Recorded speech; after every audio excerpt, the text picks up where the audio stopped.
ایاز کو لیتے ہیں. ہاں جی ایاز. ہلو جی جی ہلو السلام علیکم حارث بھائی. جی وعلیکم السلام. کیا کہنا چاہیں گے؟ حارث بھائی میں آپ کو کافی دیکھتا رہتا ہوں اور آپ کی جو بات ہے نا جو آپ بولتے ہو کہ جی بچ گئے جی بچ گئے مجھے بہت ہی پسند آتی ہے. کیا بچ گئے؟ آپ بولتے ہو ایسی جیسے بچ گئے جی بچ گئے کئی جگہ. بچ گئے بھی بچ گئے. آج بھی اچھا بچ گئے, حارث آج بھائی بھی میں بچ گئے. وہ لطیفہ پھر پورا سنانا پڑے گا. نہیں وہ لطیفہ مجھے پورا سنانا پڑے گا. سوری میں آپ کو میوٹ کر رہا ہوں, وہ آواز گونج کے آتی ہے. وہ کہتے ہیں کہ مان اللہ کا کل وہ تھا, وہ میں نے وہ اٹھایا کہاں سے, وہ لطیفہ تھا, وہ مان اللہ کی جگہ تھی. وہ مان اللہ کہتا ہے بوڑھے لوگ جو ہوتے ہیں نا بےچارے, ان کا ہر دن جو ہوتا ہے نا بونس ہوتا ہے. کہتا ہے جب بھی کوئی بوڑھا بندہ اٹھتا ہے نا صبح صبح اٹھ کے پہلی بات کرتا ہے وہ آج بھی بچ گئے, آج بھی بچ گئے. یہ یہاں سے میں نے اٹھایا. جی جی جی. اچھا حارث بھائی, جی جی مجھے غالب بھائی سے کوشچن پوچھنا تھا. اچھا ایکچولی میں 3 دن پہلے ان کی اسٹریم میں آیا تھا, تو اس میں نے یہ پوچھا تھا کہ جی وہ حضرت علی اگر پہلے خلیفہ ہوتے تو اسلام کی شکل چینج ہوتی. تو اس میں غالب بھائی نے کہا تھا کہ جی کنفرم نہیں, حضرت علی ہوئے بھی نہیں ہوئے, رسول خدا ہوئے بھی نہیں ہوئے, امام حسین بھی ہوئے یا نہیں ہوئے. تو میرا یہ کہنا ہے کہ جو نیگیٹو چیز ہے وہ تو آپ اچھالتے ہو بہت زیادہ, لیکن جو پازیٹیو بات آتی ہے تو آپ کہتے ہو کہ وہ پتہ نہیں ایگزسٹ کرتے بھی تھے یا نہیں کرتے تھے. تو ڈبل اسٹینڈرڈ کیوں ہے, مطلب یہ ڈبل سٹینڈرڈ تو نہیں ہے یار. دیکھیں پرابلم یہ ہے کہ اسلام کی شکل مختلف ہوتی. کیوں ہوتی؟ آپ نے یہ پوچھا تھا کہ علی کا امپیکٹ اسلام پہ کیا ہے. اب پرابلم یہ ہے کہ ہمارے پاس جو پہلے مسلمان حکمران نظر آتے ہیں وہ معاویہ اور کون نظر آتے ہیں, ابن زبیر. اور ان کے وقت میں ہمیں اسلام کی شکل نظر ہی نہیں آ رہی. شیعہ اسلام تو کہیں ہے ہی نہیں. ٹھیک ہے, معاویہ اور زبیر کے دور میں صحیح ہے. پھر عبد الملک کے وقت میں ہمیں پہلے قرآن نظر آنا شروع ہوتا ہے. ٹھیک ہے, حدیثیں جو ہیں وہ کم از کم 200-250 سال بعد عباسیوں کے دور میں لکھی ہوئی ملنی شروع ہوتی ہیں. ٹھیک ہے, اس سے پہلے کچھ نہیں ہے. تو اب ہم کیا کریں کہ علی کا اسلام پہ کیا ہوگا افیکٹ, جب ہمارے پاس محمد کا ہی ایویڈنس نہیں ہے پورا. میں تو وہ بات کر رہا ہوں کہ اسلام بدلا کیسے, شروع میں کیسا ہوگا. اسلام شروع میں جیسا بھی تھا وہ ایسا نہیں تھا جیسا آج آپ مان رہے ہیں. ٹھیک ہے, اگر کوئی محمد تھے, ہو سکتا ہے ہوں, چانس ہے کہ ہوں گے, ہو سکتا ہے علی بھی ہوں, مگر ہمیں یہ پتا ہے کہ علی اور محمد کا جو وقت ہے اس ٹائم پہ اسلام اس طرح سے ایگزسٹ ہی نہیں کرتا ہے جیسا آج ہم مانتے ہیں. قرآن کا وجود نہیں تھا اس ٹائم.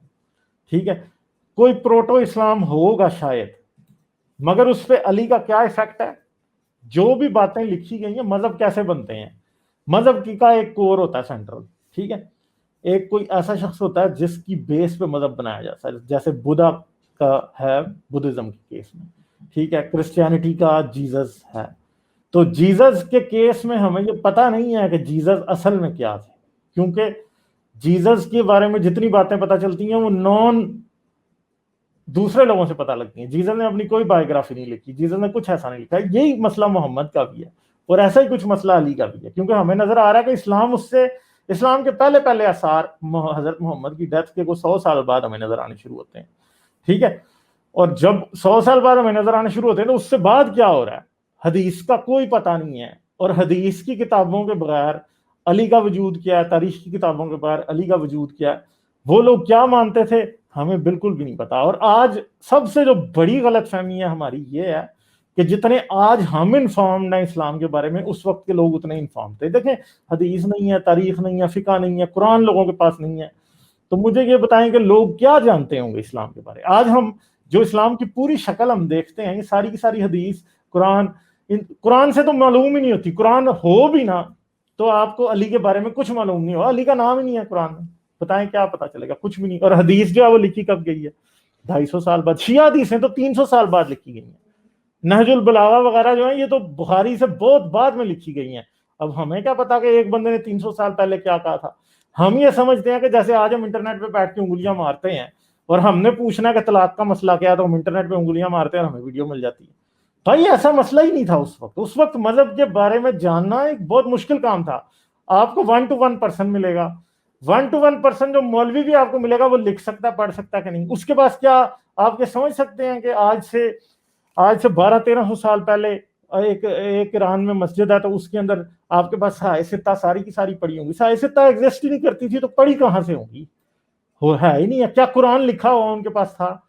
سوچنے کی بات ہے, کیونکہ ہمیں قرآن کے اگر ہر مسجد میں قرآن لکھا ہوا اور حدیث لکھی ہوئی تھی تو پھر تو ہمارے پاس اتنے نسخے حدیث اور قرآن کے ہونے چاہیے کہ ہمیں ضرورت ہی نہ پڑے.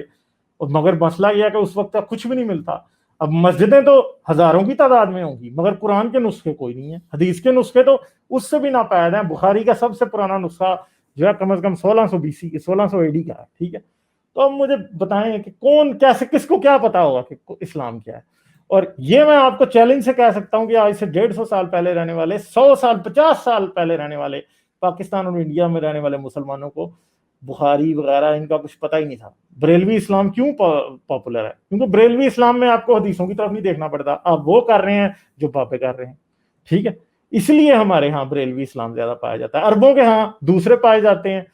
مگر پرابلم یہ ہے کہ عربوں کے پاس بھی لکھنا ہی پڑھنا ہی نہیں آتا تھا لوگوں کو, پڑھنا ہی نہیں آتا تھا لوگوں کو. تو لوگ یہ آج آپ دیکھتے ہیں بچوں نے ہاتھ میں 15 روپے کے قاعدے مل جاتے ہیں, وہ اس سے ناظرہ پڑھ رہے ہوتے ہیں. بھائی یہ ناظرے کے قاعدے آج سے 100 سال پہلے تھے ہی نہیں.